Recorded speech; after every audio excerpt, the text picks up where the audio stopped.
기사를 하나 잡아서 녹음을 하고 있습니다. 반갑습니다. 요즘 이 게을러졌죠. 업무드가. 원래 이제 책을 읽는 거를 올리긴 해야 되는데 많이 게을러졌습니다.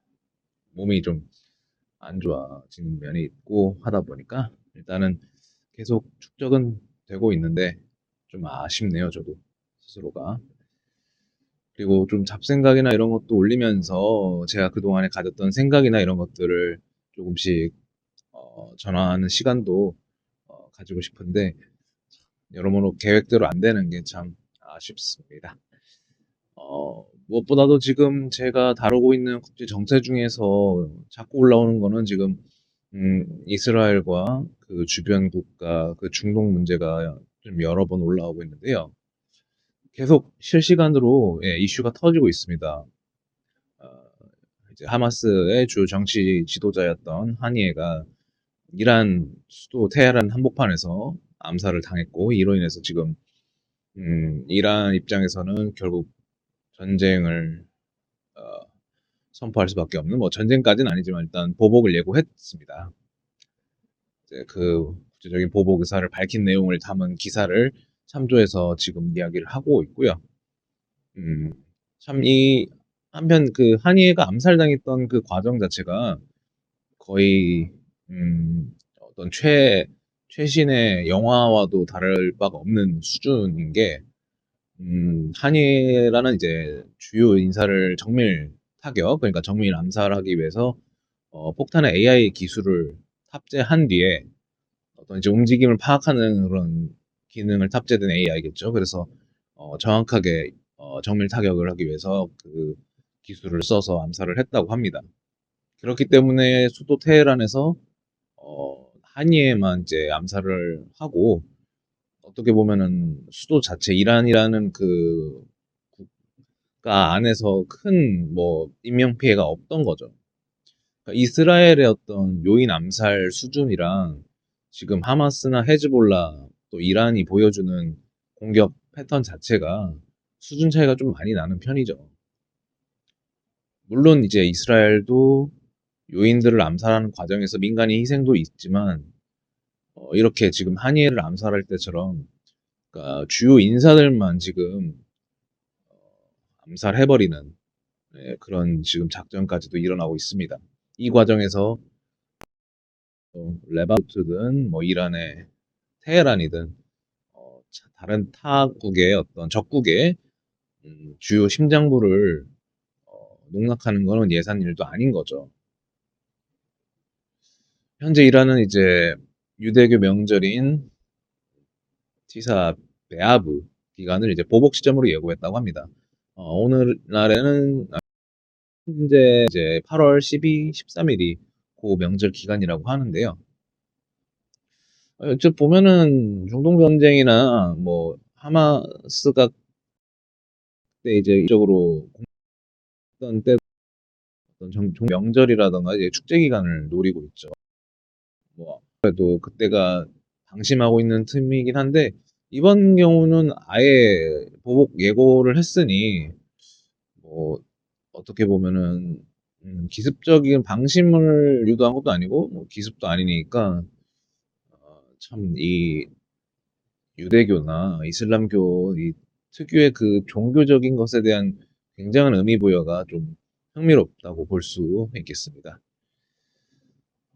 해당 기사와는 별개로 이제 이스라엘이 요서안 그리고 가자 지구를 공격해서 팔레스타인 9명을 사살했다는 소식이 전해졌습니다. 모두 이제 어, 여단 이제 사령관 1명과 이제 신원이 확실치 않은 이제 9명 무장 세력을 에, 사살했다고 이스라엘군이 밝혔고요.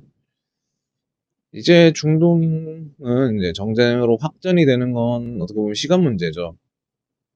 누군가 마음을 먹느냐 아니면 여기서 계속 지지부진하게 계속 요인 인자들만 어, 사살하느냐 이 싸움이겠죠.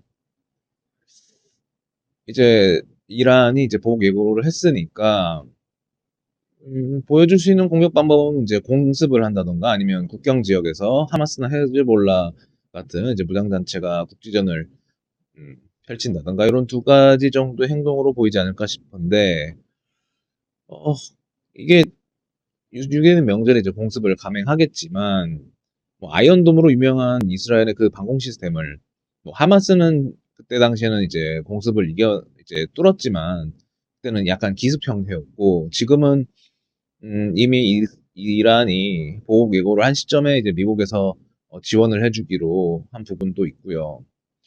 아마 전방위적으로 뭐 공습이든 국지전이든 하지 않을까. 결국은 이스라엘을 뚫을 방법은 그 수밖에 없죠. 네, 테러리즘하고 공습. 네, 약간은 어떻게 보면은 이스라엘보다는 좀 구형의 군사 장비를 통해서 펼칠 수밖에 없겠지만 나름 이란도 뭐 핵을 보유한 나라기도 하죠. 또 석유 자원도 음, 다소 확보하고 있고요.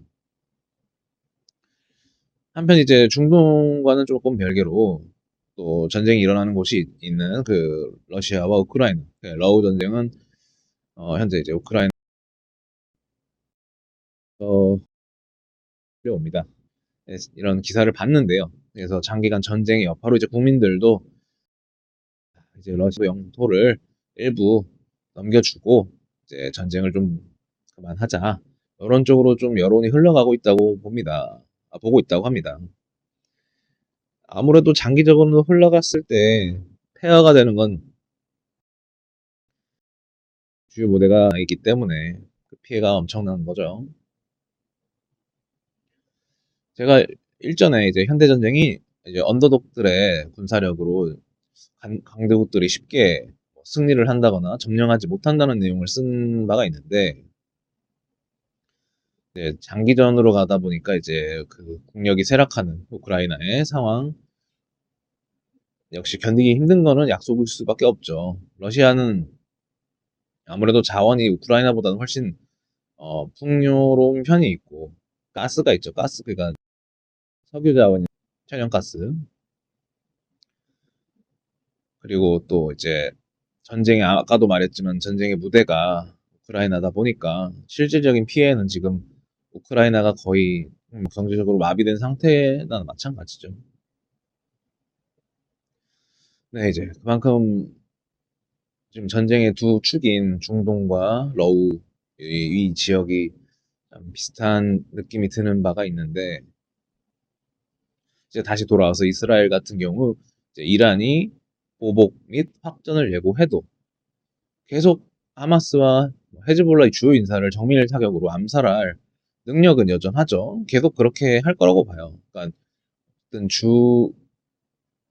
군사적인 움직임은 이란이 직접적인 정규군을 데리고 이스라엘을 칠기는 좀 말이 안 되는 것 같고 이런 식으로 테러리즘 세력을 테러리스트 집단을 활용해서 계속 뭐 게릴라를 펼치던가 이런 수밖에 없는데 여기에 이제 지휘를 할 수 있는 주요 사령부들을 암살해 나간다면 아무래도 위축될 가능성이 높거나 물론 그거에 더 이제 도발이 되어가지고 뭐 더욱더 이제 강경하게 나올 수도 있겠지만 어쨌든 주요 인사를 계속 암살한다는 거는 어, 굉장히 이제 많은 전력 누수가 일어나겠죠.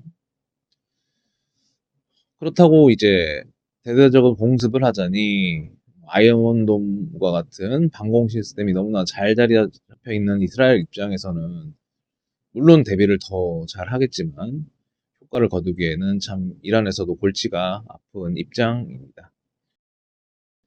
이스라엘도 이미 4차 중동정전까지 그리고 지속적인 국지전 또 주요 테러리스트 집단들 최근에는 하마스였겠지만 뭐 헤즈볼라도 마찬가지였고 계속 뭐 후티 반攻까지 생각하면 너무나도 이제 많은 전투를 겪은 이스라엘 군 주요 인사들을 암살해왔던 모사드의 어떤 정보력이나 그런 작전 수행 능력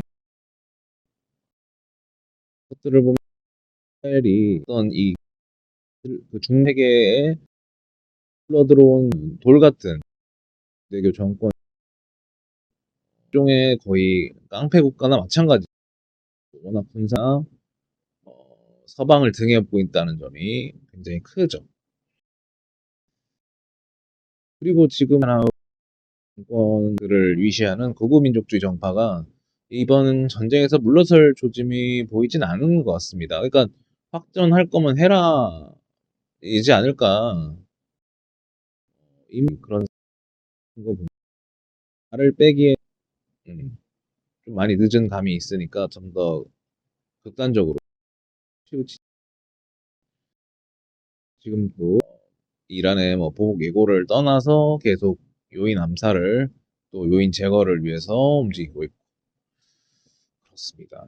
그래서 아직은 속단하긴 이르지만 일단은 유대인 명절인 8월 12일과 13일에 과연 이란이 어느 정도 수준으로 움직일지를 일단 두고 본 뒤에 또 이야기를 나눠볼 필요가 있을 것 같습니다.